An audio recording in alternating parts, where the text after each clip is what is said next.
You know, don't sleep on Texas this man for man, roster against roster. It's hard to say Texas doesn't have the best roster in college football right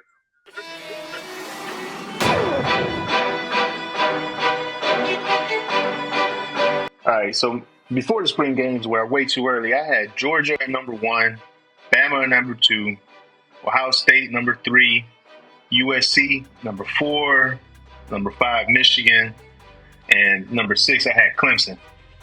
But after all the craziness of the transfer portal, and then we had our spring games and all the movements that have gone on, I've reshuffled my top six some and took somebody out. So I got Georgia still at number one. You're going to be the champion until somebody beats you as the champion, right?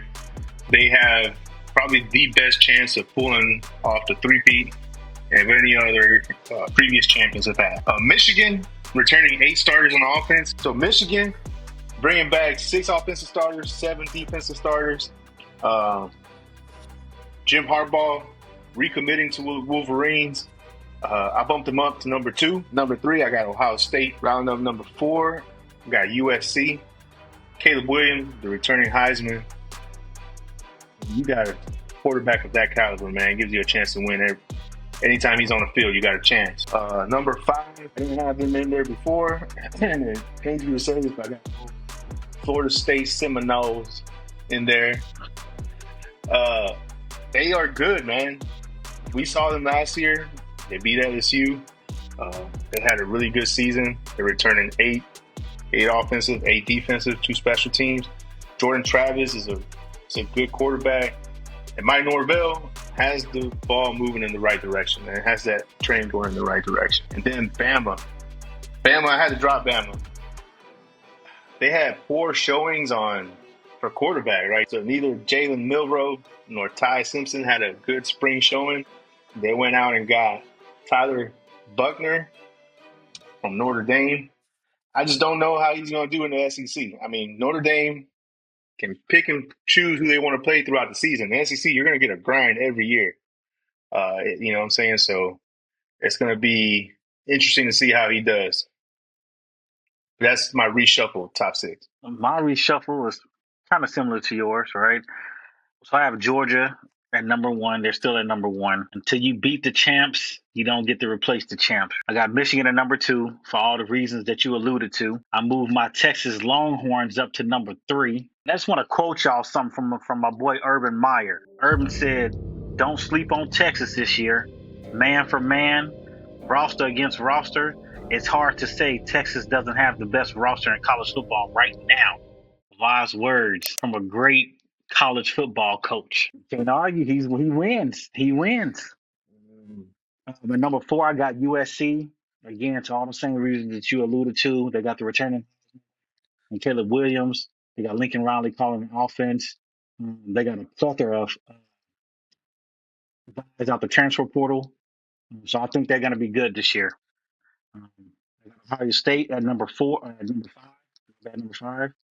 I got Bama at number 6. Mm. With the drop Bama, which I had at number 3, to number 6, due to the same reasons that you alluded to, right? Who is going to be the starting quarterback at Bama? Nobody knows. Nobody knows. Now, I'll tell you this. They do have 5 quarterbacks on their roster right now. If I'm Nick Saban, I'm going with Jalen Milroe because he makes the offense a little dynamic. He keeps the defense honest, making them having to respect the run. That's just me personally. But I'm pretty sure Ron is going to give us some more information on the Bama quarterback situation. But that's my top 6 post-spring. My way too early, I had Georgia at 1, Michigan at 2, Bama at 3, Texas at 4, Oregon at 5, and Ohio State at 6. And Georgia and Michigan are staying the same. Georgia, y'all alluded to, they are the champs. Carson Beck is proving that he's probably going to be an upgrade to Stetson Bennett, right? I know he has to prove it, but and they went out and got some offensive skill players in that transfer portal to be, formidable. And he still got the good defense. Michigan, You still got Harbaugh. You guys already talked about it. I just think Michigan is becoming hard team to beat for Ohio State as long as Ryan Day is there. All right, so my first change at number 3 is going to be USC. And all the reasons that you guys alluded to as well.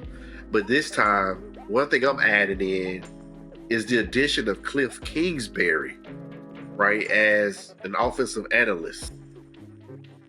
And, he was the head coach at Texas Tech, head coach at the Arizona Cardinals, and he was, teaching Kyler Murray. That's who Caleb Williams kind of puts you in the mind of.